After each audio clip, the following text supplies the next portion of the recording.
no talking. Okay. Get out of my face, no talking. Thank you. Get out of my face, no I'm talking. thank you. Get out of my face, no talking. You guys, leave. What Go are back you to your doing? side. Oh! Go back to your side. I'm not... Yesterday, the pro-Hamas protesters were carrying little fake baby dolls with them, symbolizing those Jewish babies that were murdered, strangled by Hamas, and whose bodies were finally returned to Israel last week. Imagine that.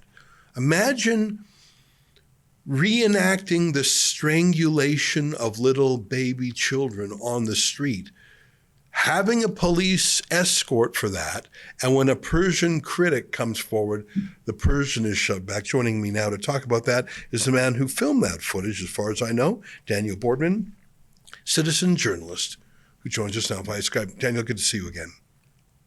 Thanks for having me back. Yes, for the record, yes, I was the one filming that particular video.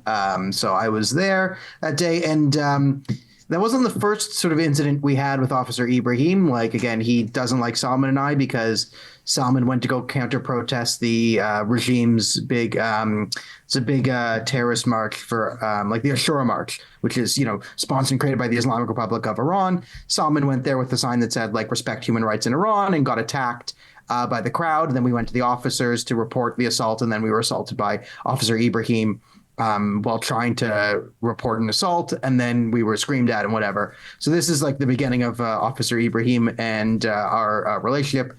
I know his badge number by heart now, 65697, I believe. We were assaulted. It's on video.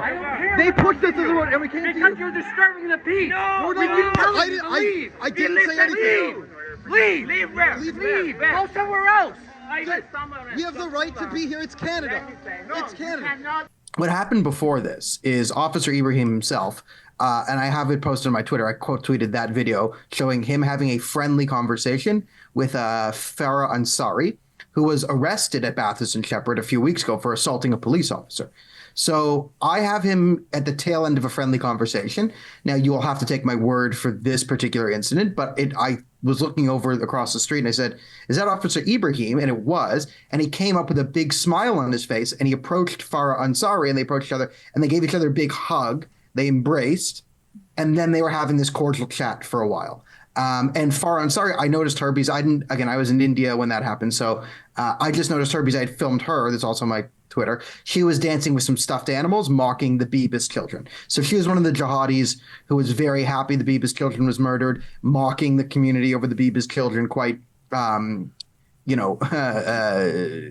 publicly, let's say. And then I saw Officer Ibrahim come up, give her a big hug.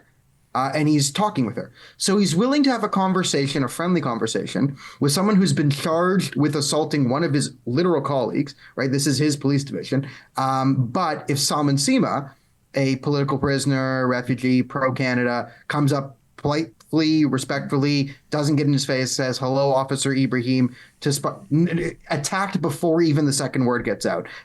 He put his hands on Salman, assaulted him. He put his hands on me. Like, I didn't say anything to him. He just started immediately grabbing me and shoving me and throwing me.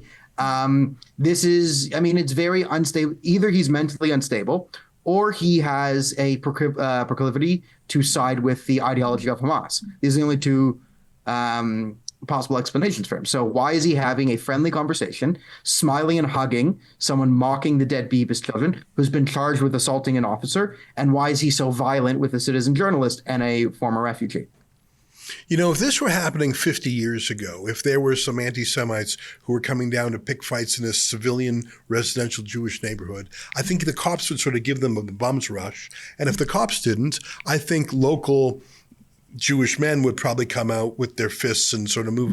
They're 50, 100 years ago, there actually were sort of gangs. There was a riots in Christie Pitts where there was Jews and others rioting against anti-Semites. 50 years ago, the idea that you could have foreign nationals come into the heart of a residential area of Toronto and shriek vile anti-Semitism and reenact the murder of babies with little dolls is unthinkable. It would be unthinkable. But what's so astonishing is that the police are there to protect those foreign nationals and their anti-Semitism.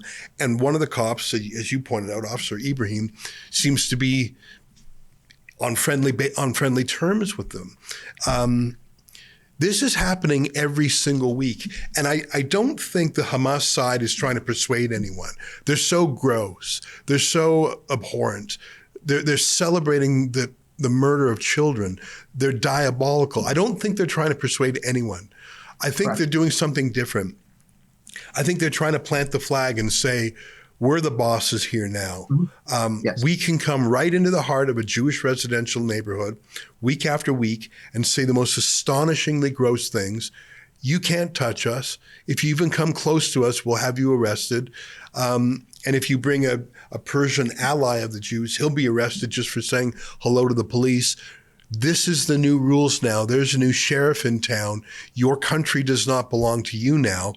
And be demoralized, because it's only going to get worse when every day more refugees from Gaza are shipped in, et cetera. I think the police presence there is actually the worst part of it. Everything you said is correct. You're one of the very few people in the Jewish community, at least, who understands this. Often in the last year and a half, they would do something horribly obscene, like, march with armed resistance is the only way to, something, death to Canada. And a lot of Jews would say, oh, now people see who they are and we'll see them for their. Don't say anything. Just let people see this. Yeah, people see it. They don't like them, but they're not going to do anything because they're scared. You're 100% right. This is not about, they're not trying to convince anyone to come to their side. They're trying to assert dominance. It's a dominance culture, right? And then they're trying to recruit from their own.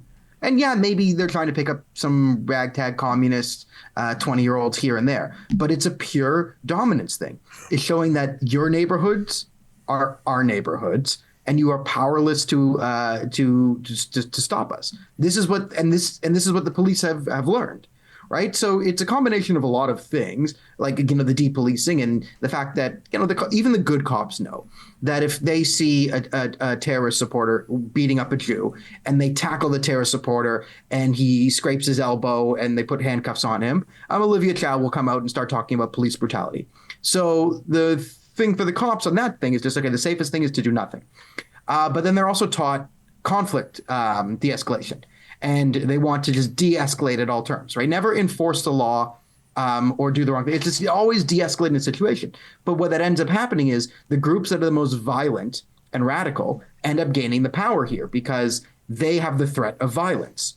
Right. So in order to avoid the threat of violence, the police, to de-escalate, capitulate to the most violent group on the streets. Yeah. So if you're the Jewish side or the Hindu side or the Christian side, you're out there, the cops know, okay, they're not going to burn down my house if anything goes wrong. But if you're a jihadi, a Khalistani, or a Marxist, the cops know, oh, these people start smashing and breaking things, so they get their way, because then it would escalate if I possibly enforce the law. I mean, that's what the cops said when they arrested me a little while ago. They said, your mere presence here could cause them to breach the peace. They knew I wasn't going to breach the peace, and they didn't claim I would. They said just being there was a problem because the other guys are excitable. That's just not the Canadian law. In fact, the Supreme Court unanimously ruled that's not how it is. Let me ask you a question. I saw what happened to Salman Sima. He was pushed and shoved by that officer, Ibrahim, who didn't have to. He could have just ignored him. I mean, cops are taunted all the time. Part of the training of police is, can you control your emotions? One of the reasons drill sergeants shout at recruits when they're practicing with their firearms is to add a level of stress to firearms management. I mean, if you are a cop with a gun and people are screaming and swearing and shouting around you, are you going to freak out and just shoot them? Or can you keep your wits when those around you are losing theirs? And it's clear to me that Officer Ibrahim there could have just ignored Salman or laughed at him or said, sorry, not interested. Instead, he was provoked by him, went up to him, pushed him, frog marched him into the street. That's bad policing. That's a guy who can't handle himself. But it's actually assault as well. There's no reason for that. Are you or Salman considering suing the police in civil court for assault? I mean, considering I can talk to Salman. I mean, my thoughts on the system is, why would I spend all this? Like, I know the system isn't fair. They're going to take a look at me, say I'm white. He's going to look at his name, say Ibrahim, and they're going to rule against me. Like, I know I have the law on my side. I know it was assault. I know I have rights, but I know I also don't really have rights in Canada, right? According to whatever intersectional matrix of law, I'm wrong, he's right, because my name is Bordman, his name is Ibrahim, so he wins. And it would be like, listen, in a fair country with laws that actually mattered and were respected by the judicial system, yeah, I take my shot for what's right. But I mean, the way I see it is, yeah, he's a bad cop. Yeah, he's a danger to society and all that. But if I were to file any official legal complaint against him, like, why waste my time with a judge and a corrupt legal system who's just going to be filled with more Officer Ibrahims than they would be with. And if they're not Officer Ibrahims, they're going to be radical leftists who will just read Ibrahim versus Bordman and throw it out. So why waste time? It's very depressing. Well, we'll keep an eye on things. I mean, that showdown happens every single Sunday, and it's astonishing how many resources the city of Toronto puts into defending Hamas protesters and arresting Jews who don't like it. It's quite astonishing to me. Thanks for taking the time with us. Thank you. All right, that's Daniel Bordman, citizen journalist. Stay with us. More ahead. Oh, hi, it's Ezra Levant here in Toronto with an important message because we need your help. Independent journalism in Canada is under attack. Government censors, big tech deplatformers, and the dying legacy media are all working together to maintain exclusive control on the information you receive. They don't want you to hear other voices like ours, and they really don't want you to be informed and to think for yourself. That's why the work we do here at Rebel News is so important. Our on-the-ground reporting, independent news shows, and special content you won't find anywhere else. It's all designed to give you trustworthy information and alternative viewpoints so you can decide for yourself. We don't get government money, and we are not owned by some big global conglomerate. We're funded by people just like you, so please support independent journalism and help us continue our work by subscribing and becoming a Rebel News Plus member today, right here on the page. Go to rebelnewsplus.com.